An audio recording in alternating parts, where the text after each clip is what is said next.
Hey, Alan Rowland again, and the presentation I'm going to give to you today is going to require a couple of parts. I only get 15 minutes per presentation, so anyway, we'll see how it goes with that.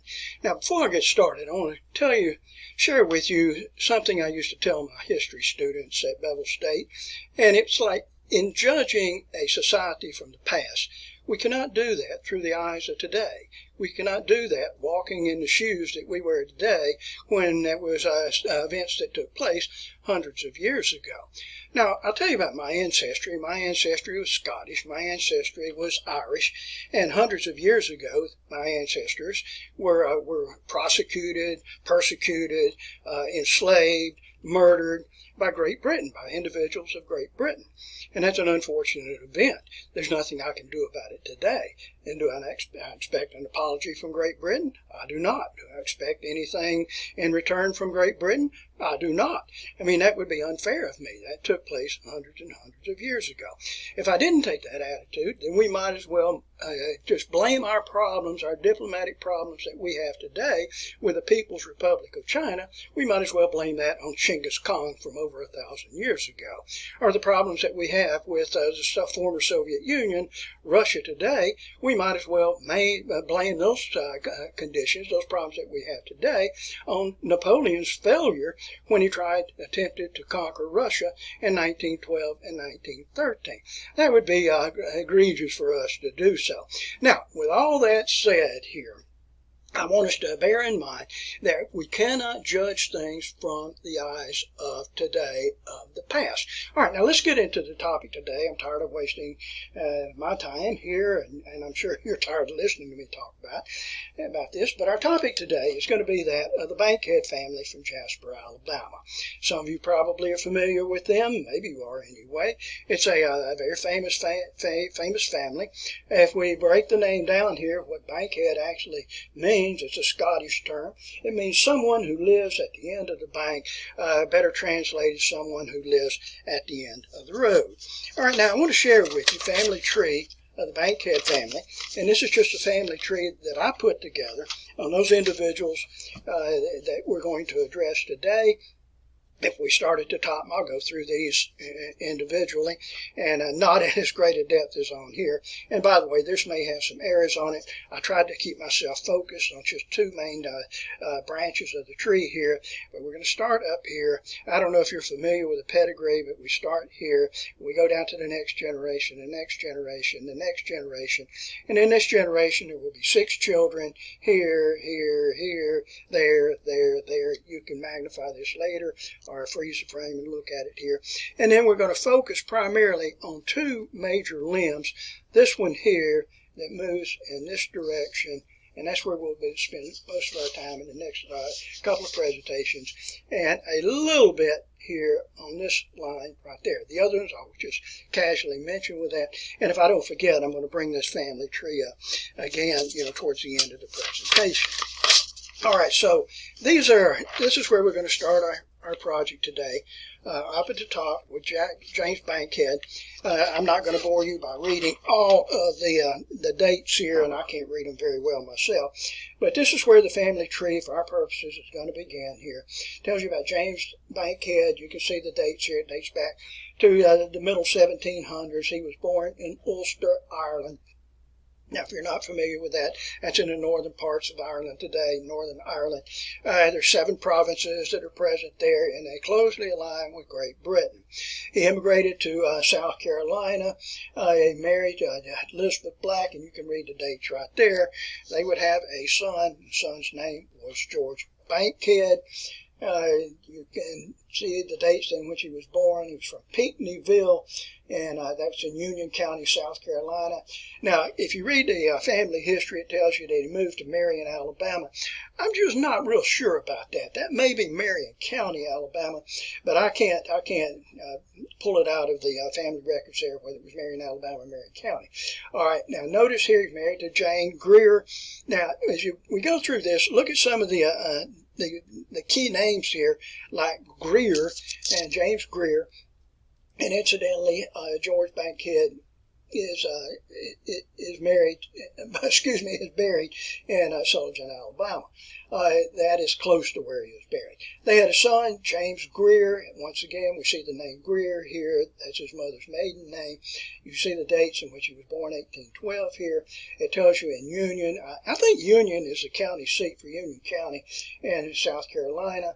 Died in 1860. He's married to Susan Fleming Hollis. So lock in the name there of Hollis. That's important to us likewise.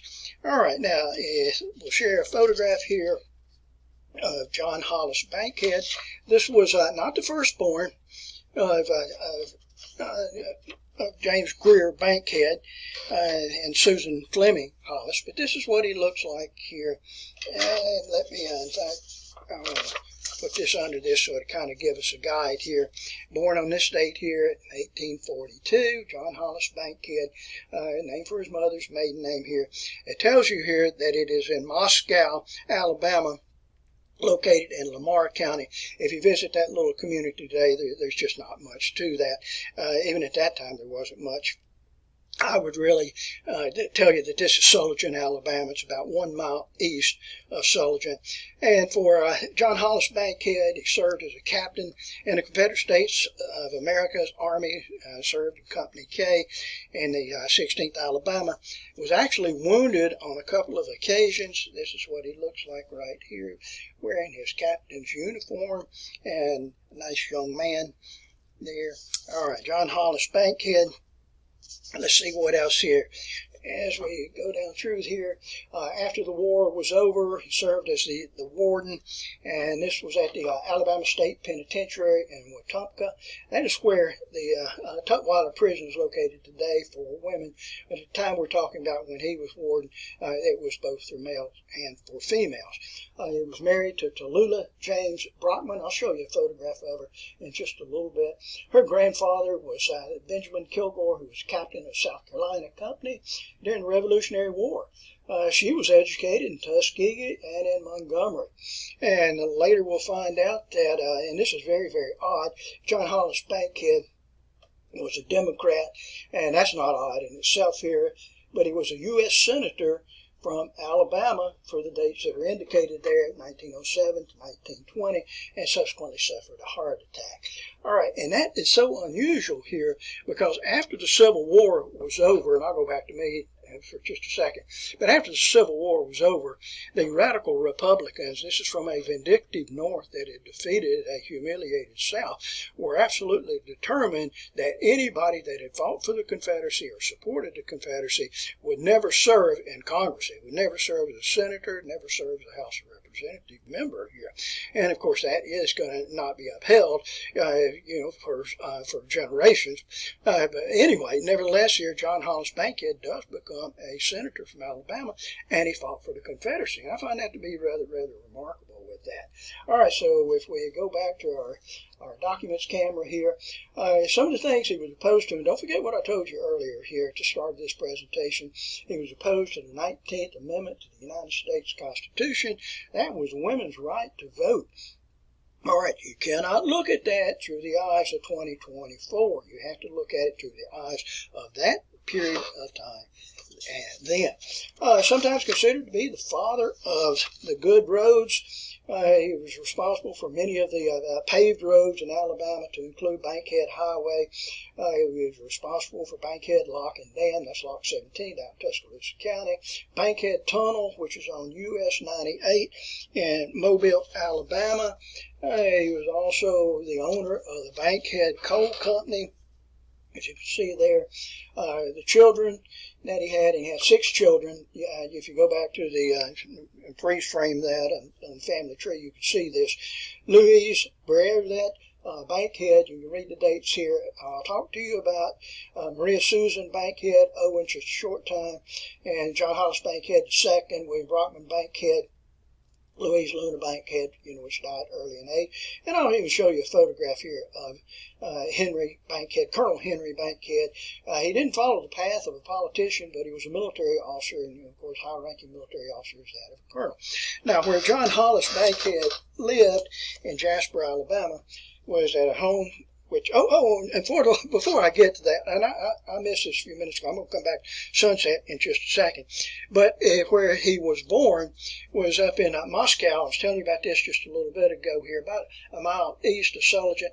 This is what it looks like today. This is the old Bankhead plantation built by John Greer Bankhead. That's what it looked like years ago, about the turn of the century, 1900 century I'm talking about. Here's another photograph of it at that time. I took this photograph recently showing you the house, and it's in ruins today. It's been vandalized. It's a terrible, terrible thing to take place there. All the windows have been broken out. The house is in ruins, and it's certainly a shame that we do not have that restored today. It is the only national landmark in Lamar County, and it is in ruins today, and I don't know. That is shameful for Lamar County. I wish that they would restore that very, very beautiful home. But then going to the house of John Hollis Bankhead in Jasper, Alabama. Some of you may have seen this house before. It's located on 7th Avenue, about 14th Street, 7th Avenue. That's a house which is known as Sunset. That's a vintage photograph there from many years ago. This is another photograph of that same house here. Pretty house, old house. Here, it's been restored. I took this photograph not long ago showing you what it currently looks like. Anyway, it's worth the time to go there. All right, now I mentioned to you about the wife of John Hollis Bankhead, Tallulah Brockman Bankhead. This is what she looks like here. You can see her obviously here, and she is with her daughter, and this is the daughter we'll talk to you about in just a minute here, who is Marie Susan Bankhead. All right, and I'll show you some photographs of her and an adult, as an adult. All right, now as we go through this is Marie Susan Bankhead Owen. That's the little girl I was showing you in the photograph a few minutes ago. This is what she looked like as an adult. I'll show you another photograph of her as an adult, and you can see her right here, and you can see a nameplate there, and I'll tell you the reason for that in just a jiffy here. Born on these dates here, and died on this date here in 1958. Knoxville County, Mississippi. The historical records say it was a Bankhead plantation. I'm not sure about that, because the Bankhead plantation was located in Moscow, which is right outside of Sulligent. And for Knoxville County, Mississippi, that's a couple of counties south of where Lamar County is. Of course, Lamar County is in Alabama. For Marie Susan, she attended the War Seminary in Nashville, Tennessee. Please do not forget, this is in the 1800s.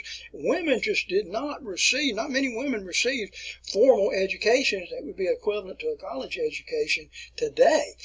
She was married to Thomas McAdory Owen. He wrote one of the first Histories of Alabama 4-volume series. He did not complete this before he died anyway. He also served as the director of the Alabama State Archives and History. If you go to Montgomery and go to the Alabama State Archives, you can see a lot of references to him. After his death, his wife, Marie Susan, she completed the history of the Alabama, the 4 volumes there, and she also took his role as director of the Alabama State Archives and History here. She was active with the Daughters of the American Revolution, active with the United Daughters of the Confederacy. She was opposed to the 19th Amendment. That's the voting rights for women. Again, look at it through the eyes of that period of time here. Many people felt like a woman's place was in the household. You need to be taking care of giving your husband the attention rather than getting involved in politics itself. Leave politics for men here. That was a train of thought of those times. She believed in the supremacy of the white race. Don't forget what I told you at an earlier time here. All right, now what I'm going to do here, we're going to take a break and close out this first presentation. And then we're going to move on into John Hollis Bankhead II in just a second here. All righty, thank you for your attention.